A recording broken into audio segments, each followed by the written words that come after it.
The Serpent of Linton is a legendary creature that once terrorized the Scottish countryside.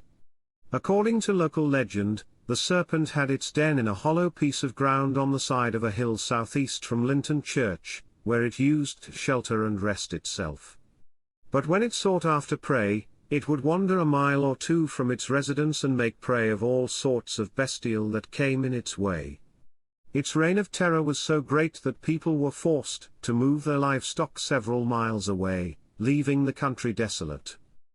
The serpent was described as being in length 3 Scots yards, and somewhat bigger than an ordinary man's leg, with a head more proportionable to its length than greatness, in form and colour to our common muir adders.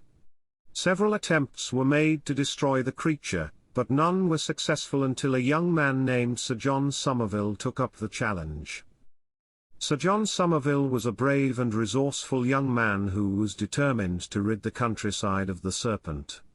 He had heard many strange reports concerning the animal and became anxious to see it for himself. He went to Jedburgh, where he found the inhabitants in such a state of excitement, that they were preparing to desert the town. Somerville resolved to obtain a view of the serpent and was not long near the place when he saw the strange beast crawl forth from its den.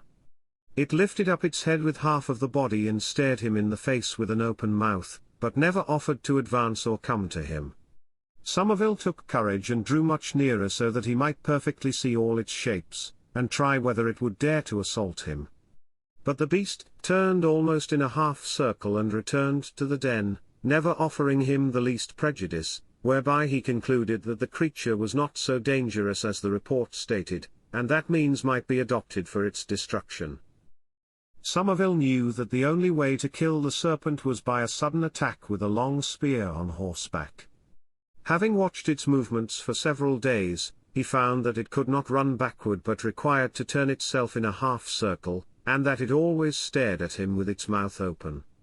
He caused a spear to be made nearly double the ordinary length, and plated with iron from the point downwards, that no fire upon a sudden might cause it to fall asunder. He also trained his horse with a blazing peat on the top of a lance until the steed was familiarly accustomed to the smell, smoke, and light of the fire, and would not refuse to advance on the spur, although it blew in his face. On the appointed day, Somerville publicly intimated to the gentlemen and peasantry that he would undertake to kill the monster or die in the attempt. He invited as many of them as chose to be spectators. Many looked upon the invitation as a jest, and all concurred in censuring his rashness. Somewhat before the dawning, he placed himself, with a stout and resolute fellow his servant, within half an arrow flight, or thereby, to the mouth of the den. He watched the serpent with a vigilant eye upon horseback, having before prepared some long, small, and hard peats, bedaubed with pitch, rosin, and brimstone, fixed with a small wire upon the wheel at the point of his lance. These being touched with fire would instantly break out into a flame. About the sun rising, the serpent appeared with her head and some part of her body outside the den. Upon the servant's direction, the peats upon the wheel at the top of the lance were set on fire, and instantly, Somerville put spurs to his horse, advancing with a full gallop. The fire still increasing, he placed the same with the wheel and almost the third part of his lance directly in the serpent's mouth, which went down the throat into the belly. The lance broke by the rebound of his horse, but it gave the serpent a deadly wound. In the pangs of death, some part of her body being within the den, so great was her strength that she raised up the whole ground that was above her and overturned the same to the furthering of her ruin, being partly smothered by the weight thereof. The body of the serpent was taken from among the rubbish and exposed for many days to the peasantry, who came great distances to view the dead object of their terror. The place where the animal is believed to have been killed is called the Worm's Glen, and the exploit of Sir John Somerville was commemorated in the sculpture which is still to be seen above the door of the old church of Linton.